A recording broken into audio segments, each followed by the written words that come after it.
Law of projection, hukum proyeksi. Maksudnya apa? Di hukum ini, seseorang itu tidak akan lagi menyalahkan hal-hal yang ada di luar. Kenapa? Karena dia mulai menyadari bahwa segala sesuatu yang ada di alam semesta, yang ada pada dirinya, sesuatu yang dialami, yang dia lihat, yang dia dengar, dan yang dia rasakan adalah hasil dari apa yang sudah ada di dalam dirinya. Kita mengenal yang namanya proyektor. Ketika kita paham akan cara kerja proyektor, maka proyektor itu akan memunculkan gambar ke LCD. Ketika gambar yang ditampilkan proyektor itu tidak baik atau mengalami kerusakan, maka jangan pernah salahkan LCD-nya. Kenapa? Ya karena LCD-nya nggak salah. Yang salah siapa? Yang salah adalah program yang ada di proyektornya.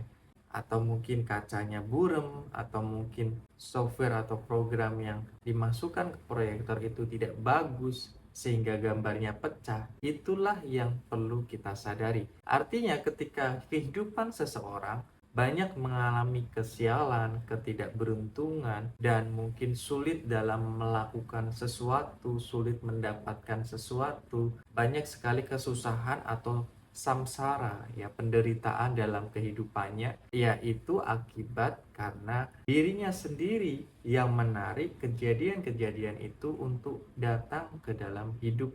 Kenapa bisa seperti itu? Ya karena sesuatu yang di luar itu hanya cerminan untuk kita bisa melihat seberapa baik yang ada di dalam. Ketika yang di dalam diri kita bagus semua, maka yang di luar juga akan bagus. Ketika yang di dalam kita beruntung semua, ya kita akan banyak menemukan keberuntungan. Ketika yang di dalam ini adalah kedamaian, kebahagiaan, ya kita akan menemukan itu di luar. Namun ketika banyak kebencian dan hal-hal yang negatif lainnya di dalam diri kita, maka itu juga yang kita dapatkan dalam kehidupan sehari-hari. Itulah kenapa nasib dan pengalaman setiap orang itu berbeda-beda. Ada jutaan, ratusan juta penduduk di Indonesia. Apakah mereka mengalami kejadian yang sama pada waktu yang bersamaan?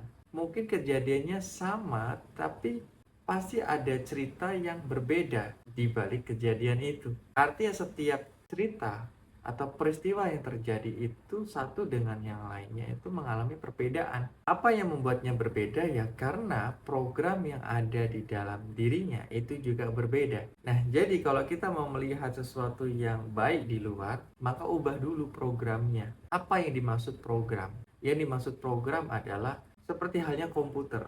Ketika kita menginstal misalnya software tertentu ke dalam komputer yang kita miliki, maka kita bisa menjalankannya itu dengan mudah. Karena kita paham cara bermainnya, aturannya seperti apa. Begitu juga dalam diri manusia. Ketika kita bisa memasukkan program ke dalam tubuh kita, maka kita bisa mengendalikan segala sesuatu sesuai dengan program yang tertanam. Misalnya program yang tertanam adalah program keberuntungan, dan itu akan membentuk yang namanya belief system, ya. Jadi program yang masuk itu akan menguatkan atau membentuk belief system. Belief system inilah yang mengatur kehidupan manusia. Mau seseorang itu baik ataupun buruk tergantung dari belief system atau kepercayaannya. Tapi yang menjadi kendala adalah belief system ini adalah sesuatu yang tidak disadari.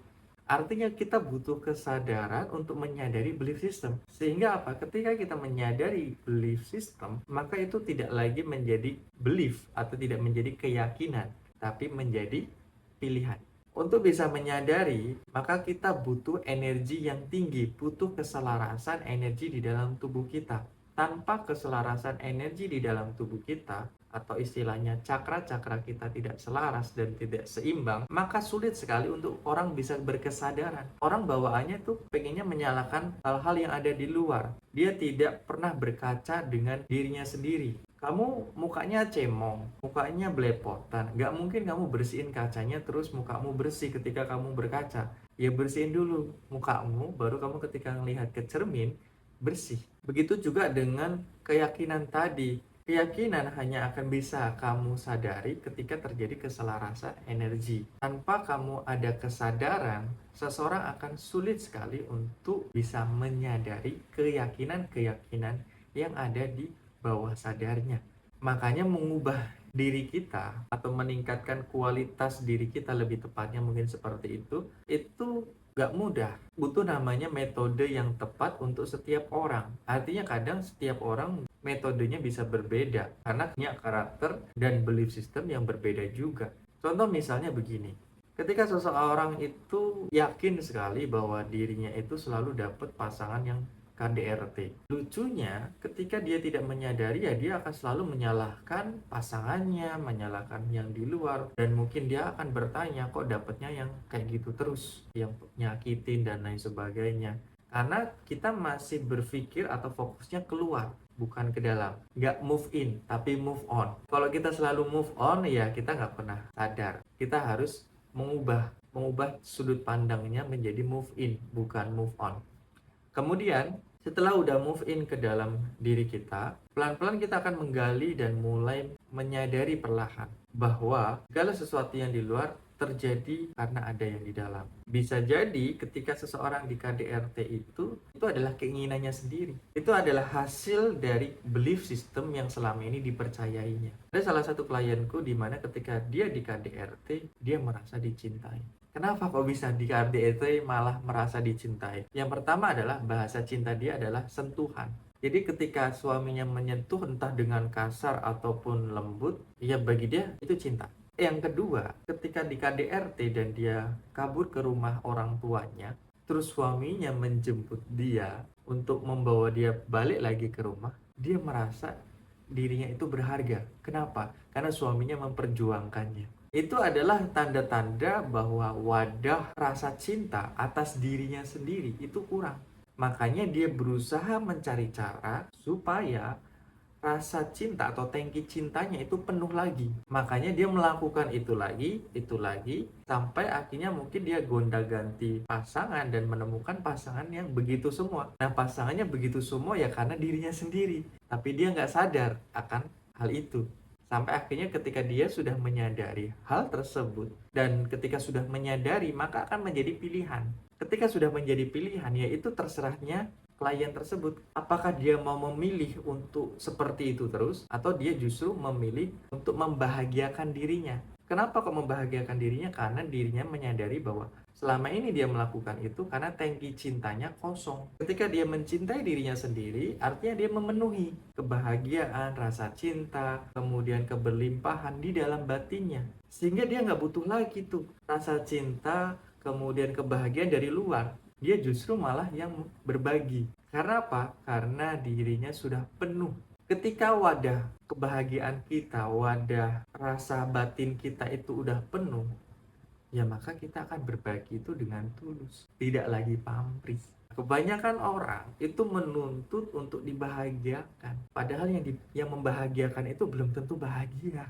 Jadi nanti saling nuntut, ketika ada masalah saling mengungkit, aku udah begini, kamu kok begini. Yang satunya juga sama, ya aku juga udah melakukan ini tapi kok kamu begitu.